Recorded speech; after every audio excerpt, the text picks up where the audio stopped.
So, just continuing on what we covered last time, when your opponent drops to combat base. So, we were looking at spider guard with a collar grip and a one spider hook in. Notice the way I've got my left foot on Carl's right hip.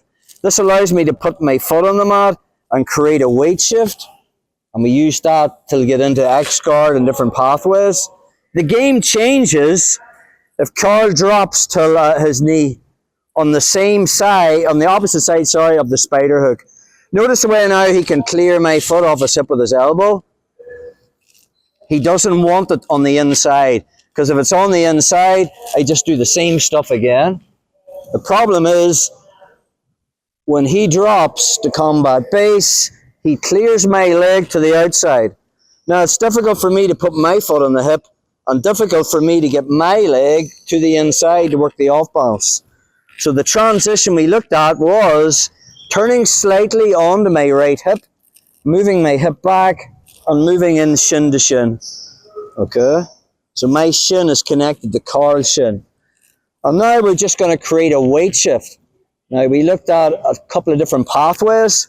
The triangle's there if Carl's right hand grabs my collar, which a lot of people will do. They'd be trying to work the pass. So I'm still going to work the weight shift. And because he's grabbed the collar, he'll probably fall to his left elbow. So I use that spider hook to create a weight shift and off balance as I elevate him with my left shin. And he ends up here. Okay? From there, I take out shin to shin. I bring it across his back. And we move into the triangle trap. And obviously last time we looked at the triangle. Okay, I'd be looking to bring this arm across, get into that advantageous angle of getting my perpendicular angle, and now from here we have the triangle. The problem is, Carl does the Hodge Gracie defense. Okay, so he puts a whizzer on my triangle trap. So that can be a battle. Now we looked at when we were playing Danaher's triangle choke system, how I can switch to an opposite side triangle and attack this arm, but we're actually going to attack it with a Kimura. So I want control of Carl's head and shoulder from here, but that can be difficult to try and lock the triangle because he's clamping on my support leg. So I'm just going to lock it the other way. The arm that he has wrapped around my leg, that's the one that comes across into an opposite side triangle. I keep head control and I lock the triangle. Then I lift my hip and my left hand is going to find Carl's right wrist, and then I get the crook of my arm around his arm. Glue his elbow to my body, and then we have the Kimura trap. Let's look at that again. Just at this angle, bro. So, we've done all the setups to get to this position.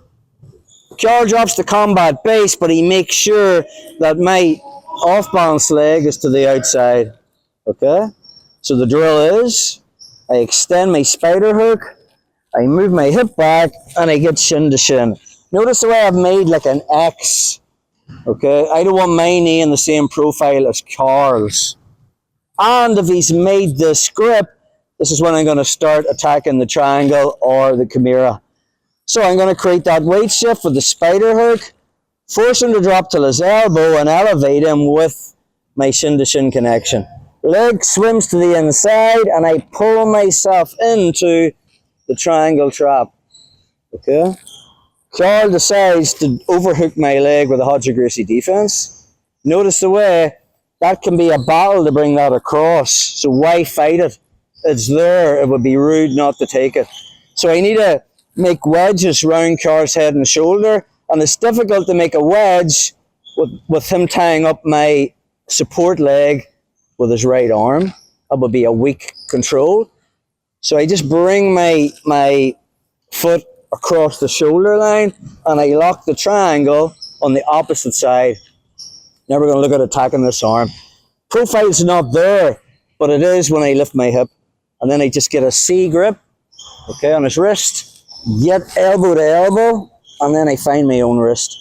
Just glue this to my body. Even if Carl's grabbing onto his belt or his gi from there, I just glue this to my body, and I use that connection of the opposite side triangle just to start putting tension on that arm, okay?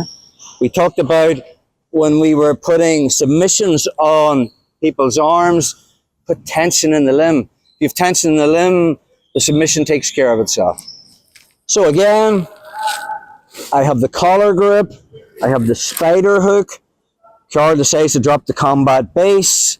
I'm going to extend out the spider hook, move my hip back, get shin to shin, okay? And if he has made that grip on the collar, okay, once I elevate him now, notice the space between his right elbow and his right knee. I'm going to take advantage of that by bringing my leg inside and pulling myself into the triangle trap, okay? He lets go with his hand and puts the Hodger Gracie defense on, this overhook on my leg. I find head control, and then I bring the foot on the leg that he has put the whizzer on to the shoulder line. I pull on the head, and then I lock the triangle. But we're not trying to finish the triangle as we did in Donner's system. Sometimes that takes a little bit of agility and getting up on your shoulders. We're going to attack this arm. So I lift my hip to create the profile so I can find his wrist. Then I go elbow to elbow, and I get the connection, the figure four grip. And even if Carl has grabbed the pants, it doesn't really matter. I'm going to glue that elbow to my body. And now with him making the grip, there's tension in his arm. It's a very small movement just to get it. Whereby if he hasn't grabbed it, it's a bigger movement, but I'm still going to get it. So let's play around with that, guys.